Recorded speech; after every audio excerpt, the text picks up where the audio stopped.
نصور من القناة مع بعضينا بيكم وليكم ان شاء الله هنكون افضل واسعد. بصوا يا جماعة، خلاص هو اللون بتاعها استوى خلاص، وانا حطيت دلوقتي كده الحمص بحاول اقلبه مع بعضيه اهو، وهو على النار هادية. تمام، احنا معليناش النار، وطيناها هديناها خالص، وهنفضل نقلب عليها علشان ما تمسكش. والجو ساقع دلوقتي معانا، فممكن تمسك معانا بسرعة، فمش هنلحق ولا نقطعها ولا هنعرف نقلبها.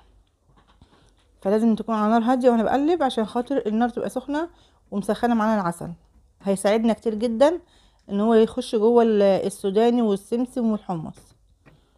فزي ما انتم شايفين كده، انا خلاص انا قلبتها كلها اهي، واحطها على المشمع اللي احنا دهنينه زيت زي ما انتم عارفين اهو. مفرش او اي حاجه عندك تدهنيها دهنه زيت خفيفه، وتنزلي فيها الخليط بتاع الحاجات دي